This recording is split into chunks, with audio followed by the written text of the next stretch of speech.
"Talk dirty to me," he said on our 1-year anniversary. We were in bed, making love. I felt a rush of panic in my chest. Fear. "Tell me how you feel," he grunted again. And I felt my mouth go dry, my heart racing as I panicked, and my mind went totally blank. What did he want me to say? What did he want me to do? Finally, awkwardly, I opened my mouth and whispered, "Your penis feels really good." Silence, like a tumbleweed rolling across a street in the Old West. He didn't ask again. He closed his eyes like he was concentrating, and I wondered what he was thinking of. I wondered where he went. But the worst part happened later that night. It was a little after 2 a.m. when I woke up and found the bed empty. I pulled on my robe and padded out to the living room, thinking he'd gone to get a drink of water or something. And then I heard a sound that sent a chill through my whole body. A female voice. Moaning. My palms sweaty, I crept around the corner and saw him. The man I loved, Kevin, sitting at the computer naked, touching himself. We'd just made love a few hours before, but here he was masturbating and watching porn. I've always wondered why guys do that. Why would you need to watch porn when you've got a real woman right there? On the screen was a girl, not even a very pretty girl, not much prettier than me, touching herself and moaning and saying the dirtiest, naughtiest things. Things a good girl like me would never think of. Things I thought I could never make myself say. Even though I felt devastated and betrayed, I just couldn't look away. And then I looked at Kevin's face and saw a smile like I'd never seen before. In a year together, I'd never seen him look so happy and masculine and satisfied. I know I don't have to tell you how worthless and ugly I felt. How I felt like I could never measure up to his fantasies I never even really knew he had. And I thought of the times we tried to experiment and I'd wanted him to try new things and he'd just grumble like a sad puppy. I acted like I was asleep when he came back to bed. Like I'd been asleep the whole time, burying my face in the pillow so he wouldn't see the tears.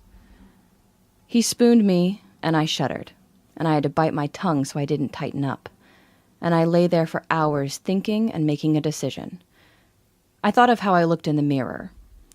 I'd never be a supermodel. I'd never be 22 again, thank God.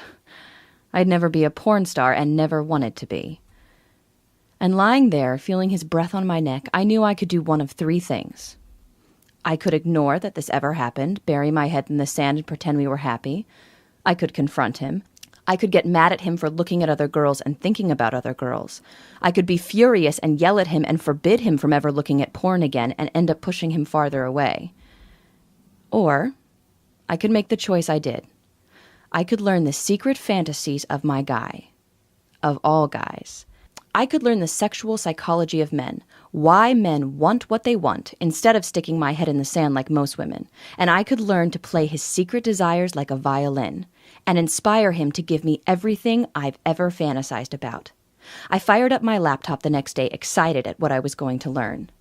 But quickly I got frustrated, and then disgusted.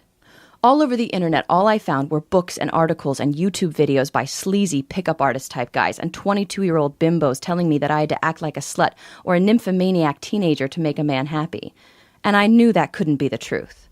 I knew that getting what I wanted didn't have to mean giving up who I was. So I went on a mission to find out the truth.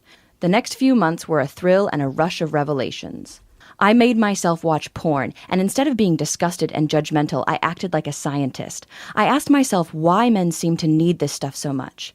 I studied what the most popular porn stars in the videos whispered in their husky voices and discovered the secret rocket fuel for the male ego. Through a forum, I tracked down a retired phone sex expert who played fantasy girl for thousands of men.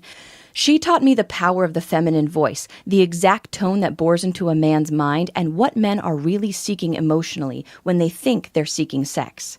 I got my best guy friends fall over drunk until they finally broke the bro code and told me what they really wanted and what they really dreamed of. I booked time with a sex therapist all by myself and scribbled furious notes as she explained why men can become erotically impotent with women they love and how to keep it from ever happening to you. I read books and websites and blogs and interviewed college professors about evolutionary psychology and why men are wired the way they are. I read smut written for men and studied exactly why some stories got 5-star ratings from guys, while others I thought were really good were ignored. And then, with all this jumbling around in my brain, I started writing.